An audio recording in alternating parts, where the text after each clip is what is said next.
ఇప్పుడు జగన్ సిట్టింగ్లు మార్చటం అనే ఒక స్కీమ్ పెట్టుకున్నాడు ఆయన. అంటే ఇది ఇంటెలిజెన్స్ రిపోర్ట్ తెప్పించుకున్నాను, ఇంటెలిజెన్స్ రిపోర్ట్ ప్రకారం ఎవరైనా సరే ప్రజల్లో మంచి అభిప్రాయం లేని వాళ్ళు సిట్టింగ్ అయినా సరే వెయిటింగ్ అయినా సరే తీసేస్తాను అని చెప్తున్నాడు.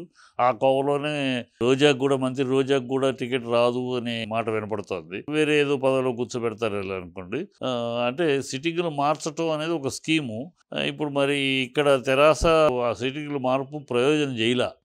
సిట్టింగ్లు మార్పు వల్ల పెద్ద ప్రయోజనం జరిగింది దానికన్నా జరగలేదు. మరి అక్కడ అతను ఇంటెలిజెన్స్ రిపోర్ట్ మీద చేస్తున్నాను అంటున్నాడు. ఆ ఇంటెలిజెన్స్ రిపోర్టు నా ఉద్దేశంలో బూమరాంగ్ అవుద్ది తప్పితే కరెక్ట్ కాదు. పార్టీని బట్టి అంటే బ్యాడ్ ఇమేజ్ ఉన్న వాళ్ళని కంటిన్యూ చేస్తే సీట్లు పడవు, అది వేరే విషయం.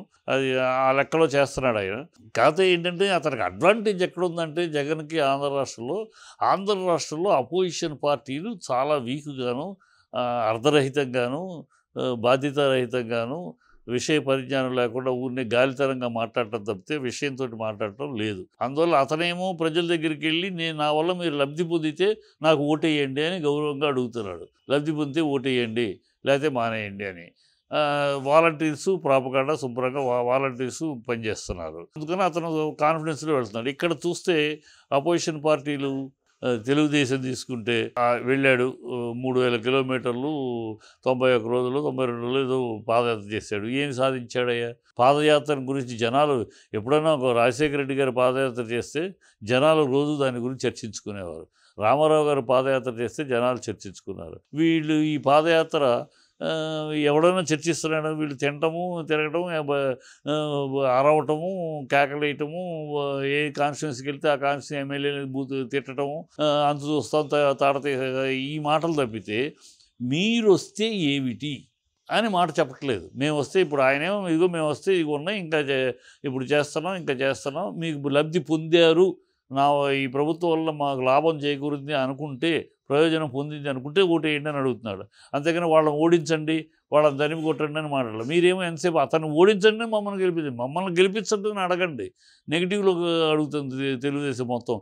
ఆయన ఓడించండి, ఓడిస్తే మేము గెలుస్తామని. అది కరెక్ట్ కాదు కదా, రాజకీయ విధానం కాదు కదా. రాజకీయ విధానంగా మేము వస్తే ఇది చేస్తాం, మేము వస్తే ఇలా చేస్తాం అని చెప్పాలి.